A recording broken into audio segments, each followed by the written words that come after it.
आप सबका स्वागत है आपके अपने यूट्यूब चैनल एडवांस लर्निंग में।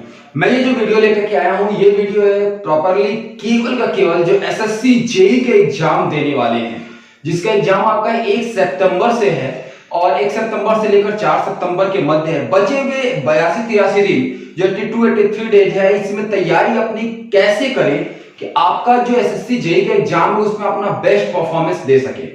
क्योंकि आप लोग को लास्ट 2 साल से आप लोग कट ऑफ देख रहे होंगे, कट ऑफ दिन प्रतिदिन बढ़ रहे हैं, कट ऑफ कम नहीं हो रहे हैं, वैकेंसीज कम हो रही है लेकिन कट ऑफ कम नहीं हो रहा है, कट ऑफ बढ़ता जा रहा है। ऐसे कंडीशन में आपको जब तक प्री क्वालिफाई नहीं करेंगे तब तक आप मेंस नहीं जा सकते। तो प्री के लिए सबसे बेस्ट स्ट्रेटजी क्या हो सकती है, ये मैं लेकर के आया हूं। तो बचे हुए 82 से 83 दिन जो बचे हुए हैं, इसमें तैयारी कैसे करनी है। तो सबसे इंपॉर्टेंट चीज, इस 82 से 83 दिन का आप यूटिलाइज कैसे करेंगे। सबसे बड़ी चीज कि इस समय लॉकडाउन खत्म हुआ है, अनलॉक 1 शुरू हो गया है, अभी भी मार्केट ओपन तो हो गया है लेकिन पूर्ण रूप से भी ओपन नहीं है। तो ऐसे में आप कहीं बाहर नहीं निकलना होंगे, अब भी आप घर पे होंगे, बहुत से लोग गांव पे चले गए होंगे, बहुत से लोग जहां पे तैयारी कर रहे थे वहीं पे होंगे। तो ऐसे इतने जो बचे हुए दिन है, इसमें आपको तैयारी का क्या तरीका अपनाना है। तो बेस्ट तरीका क्या होगा। शुरुआत सबसे पहले हम बात करते हैं अपने जो 2 पार्ट होते हैं एसएससी में, आप लोगों को सबको पता होगा 2 पार्ट होते हैं, पार्ट 1 एंड पार्ट 2। पार्ट 1 आपका टेक्निकल पार्ट होता है, नंबर ऑफ क्वेश्चन 100 होंगे और 100 मार्क्स के होंगे। और पार्ट 2 आपका होगा जो आपका 100 मार्क्स का होगा, 100 क्वेश्चन होंगे, जो नॉन टेक का पार्ट होगा जिसमें 50 क्वेश्चन रीजनिंग और 50 क्वेश्चन जीएस के होंगे। जो रीजनिंग का पार्ट होता है, अब मैं बात करूंगा नॉन टेक से, जो रीजनिंग का पार्ट होता है सबसे ज्यादा स्कोरिंग एसएससी जेई में वही होता है, आपके सबसे कम समय में सबसे ज्यादा स्कोरिंग वही होता है। तो आप इस समय अलग से मत पढ़िए, रीजनिंग के लिए अलग से कोई बुक सॉल्व करने की जरूरत नहीं है। लास्ट 10 साल का जो प्रीवियस ईयर का पेपर है एसएससी का, एसएससी जेई का नहीं बात कर रहा हूं, एसएससी के जो पेपर है, मतलब एसएससी से हुए एसएससी जितने भी एग्जाम हुए, एसएससीजीएल हो गया, सीएचएसएल हो गया, सिलेक्शन पोस्ट का हो गया, आपका इसका एसएससी जेई हो गया, इसके अलावा आपका जो स्टेनोग्राफर का होता है, ट्रांसलेटर का होता है, जितनी वैकेंसी जो होती है जिसमें रीजनिंग आते हैं, उस जो रीजनिंग के प्रीवियस 10 ईयर के जितने भी क्वेश्चंस हैं उसको सॉल्व कर डालिए, प्रैक्टिस कर डालिए। अलग से रीजनिंग पढ़ने की कोई आवश्यकता नहीं है, केवल उतना प्रैक्टिस कर लीजिए। और सबसे बड़ी चीज कि टाइम मैनेजमेंट, एसएससी एग्जाम को निकालने के लिए टाइम मैनेजमेंट बहुत ज्यादा जरूरी है। पर क्वेश्चन आपको ओनली 30 सेकंड समय मिलता है, 30-35 सेकंड समय मिलता है ये क्वेश्चन करने के लिए। तो इतने कम समय में क्वेश्चंस को करना, 120 मिनट में 200 क्वेश्चन करना है, तो आप लोगों के लिए ये स्ट्रेटजी अपनाना बहुत ज्यादा जरूरी है। टाइम मैनेजमेंट सही करना बड़ा जरूरी है।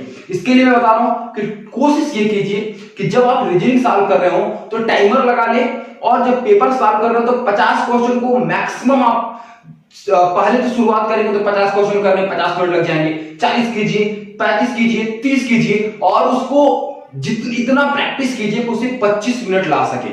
25 मिनट में आपको 50 क्वेश्चन अटेम्प्ट करने हैं। और जिस दिन आपका ये स्पीड आपका आ गया और एक्यूरेसी के साथ, याद रखिएगा ऑनलाइन एग्जाम है तो एक्यूरेसी बहुत ज्यादा मैटर करेगा, और एग्जाम कई दिन में है तो नॉर्मलाइजेशन होना तय है। तो आपका एक्यूरेसी अच्छी होनी चाहिए, और एक्यूरेसी अच्छी होने के लिए क्या है, प्रैक्टिस अच्छी होगी और टाइम मैनेजमेंट हो जाएगा, एक्यूरेसी हो जाएगा, रीजनिंग हो जाएगा। रीजनिंग के लिए मैं फिर कह रहा हूं अलग से कोई बुक मत पढ़िए, रीजनिंग के लिए केवल प्रीवियस 10 ईयर्स का पेपर सॉल्व कर डालिए, जितने भी एसएससी के एग्जाम्स हुए सारे एग्जाम्स का। अब आते हैं जीएस का पार्ट, जहां पे लोगों की सबसे बड़ी प्रॉब्लम, सबसे कम समय में सबसे ज्यादा स्कोरिंग होता है। लेकिन मैं बता दूं एसएससी जेई के एग्जाम देने वाले 80% लड़कों के जीएस में नंबर 15 बिलो होते हैं, मतलब 50 में 15 नंबर से कम होते हैं। इसको इंक्रीज कैसे किया जा सकता है। अब मैं ये नहीं कह रहा कि आप 45 लाइए, 50 लाइए। आप यदि सिलेक्शन लेना चाहते हैं, मैकेनिकल से हैं, इलेक्ट्रिकल से हैं तो खास करके, और सिविल ब्रांच वाले भी यदि सिलेक्शन लेना चाहते हैं तो आपको जीएस में 30 प्लस नंबर लाना ही होगा। और बता दूं कि 30 प्लस नंबर लाना बहुत ज्यादा टफ नहीं है, मैं फिर बोल रहा हूं बहुत ज्यादा टफ नहीं है। अब मैं बता रहा हूं 2-3 चीजें, उसको अपना लीजिए, गारंटी देता हूं कि आपका आएगा 30 प्लस नंबर आएगा ही आएगा। अब ध्यान सुनिएगा, सबसे पहला चीज कि इसमें प्रीवियस ईयर का पेपर सॉल्व करना है, और प्रीवियस ईयर के पेपर के लिए मैं एक बुक बता रहा हूं, उस बुक को ही पढ़िएगा, अलग से कुछ मत लीजिए। आप एक घटना चक्र की विषयवार बुक आती है जो एसएससी की, प्रॉपरली एसएससी की है, जिसमें प्रीवियस ईयर की जितने भी एसएससी के एग्जाम्स में सारे क्वेश्चंस मिल जाएंगे विद एक्सप्लेनेशन। उस बुक को पढ़िए। आपके पास पर्याप्त समय, उस पूरे बुक को आप खत्म कर सकते हैं। 80-82 दिन में पूरी बुक खत्म हो सकती है। 3 महीने लगभग, अप्रॉक्सीमेट 3 महीने हैं, तो इतने में आप एकदम बिल्कुल उस बुक को खत्म कर सकते हैं यदि मन से पढ़े तो आप उस बुक को पढ़ डालिए। इसके अलावा जो आपका प्रीवियस ईयर का पेपर सेट सॉल्व करते डालिए, सॉल्व कीजिए, टाइमर लगाकर सॉल्व कीजिए। 120 मिनट का पेपर को 100 मिनट में सॉल्व करने की कोशिश कीजिए, 110 मिनट में सॉल्व करने की कोशिश कीजिए और टाइमर लगा कर कीजिए। ये नहीं कि अब भाई सॉल्व करना शुरू करिए 3 घंटे में पेपर एक सेट सॉल्व करना है, नहीं, टाइमर लगा दीजिए, उतने टाइम में पेपर सॉल्व कीजिए। रही बात अब करंट अफेयर्स की, करंट अफेयर एसएससी के लिए बहुत ऑनलाइन एग्जाम जब से हो गया, करंट अफेयर बहुत ज्यादा आ रहे हैं। करंट अफेयर के लिए मैं एक बार फिर कहूंगा, करंट अफेयर आप 2020 के अलावा कुछ मत पढ़िएगा।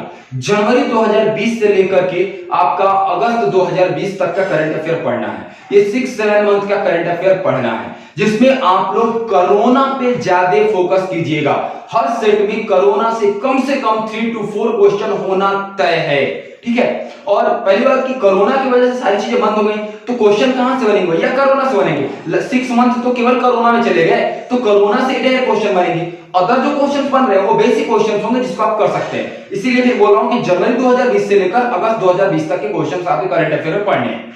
अब रही बात टेक्निकल पार्ट की, तो टेक्निकल पार्ट में आपके पास अभी इतना समय है कि एक बार सारे के सारे बुक्स को जल्दी जल्दी रिवाइज करके और उसके बाद आप लोग की जितने प्रीवियस ईयर्स के क्वेश्चंस हैं, प्रीवियस ईयर क्वेश्चन सॉल्व कर डालिए जितना ज्यादा कर सकते हैं। ऐसे आप गेट का जो क्वेश्चंस आए हुए हैं, प्रीवियस ईयर क्वेश्चंस हैं, जो कर सकते हैं उसको कर लीजिए, जितना भी कर सकते हैं उसको कर लीजिए। या एसएससी के जो प्रीवियस ईयर के पेपर है उसको सॉल्व कर डालिए। आपका यूथ पब्लिकेशन का 50,000 जो अप्रॉक्सीमेट क्वेश्चन 2 वॉल्यूम, वॉल्यूम 1 और वॉल्यूम 2, लगभग उसमें 14-15,000 क्वेश्चन है। वो लिखते हैं कि 50,000 क्वेश्चन है, लेकिन है नहीं, उसमें 14 से 15,000 क्वेश्चन है। उसको सॉल्व कर डालिए, जो आपके लिए बहुत ही ज्यादा लाभदायक होगा। ये स्ट्रेटजी अपनाइए और डेली का डेली एक टाइम टेबल बना लीजिए। आपको 8 to 10 आवर्स पढ़ना है डेली का डेली। ये 2 से 3 महीने पर्याप्त समय देंगे।